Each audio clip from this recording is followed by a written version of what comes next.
Control of the process of gene transcription affects patterns of gene expression and, thereby, allows a cell to adapt to a changing environment, perform specialized roles within an organism, and maintain basic metabolic processes necessary for survival.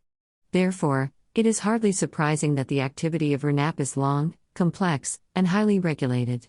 In Escherichia coli bacteria, more than 100 transcription factors have been identified, which modify the activity of RNAP. RNAP can initiate transcription at specific DNA sequences known as promoters. It then produces an RNA chain, which is complementary to the template DNA strand. The process of adding nucleotides to the RNA strand is known as elongation. In eukaryotes, RNAP can build chains as long as 2.4 million nucleotides.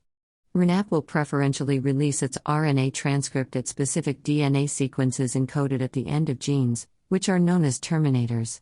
Products of RNAP include messenger RNA template for the synthesis of proteins by ribosomes. Non-coding RNA or RNA genes, a broad class of genes that encode RNA that is not translated into protein. The most prominent examples of RNA genes are transfer RNA, tRNA, and ribosomal RNA, both of which are involved in the process of translation.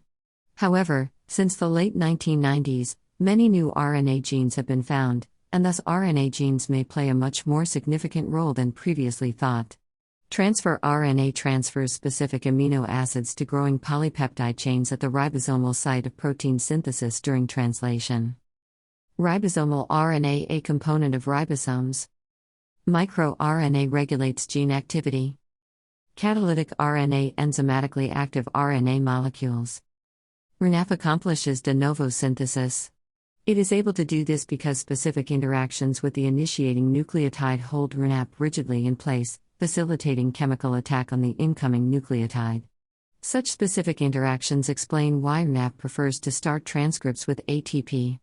In contrast to DNA polymerase, RNAP includes helicase activity, therefore no separate enzyme is needed to unwind DNA.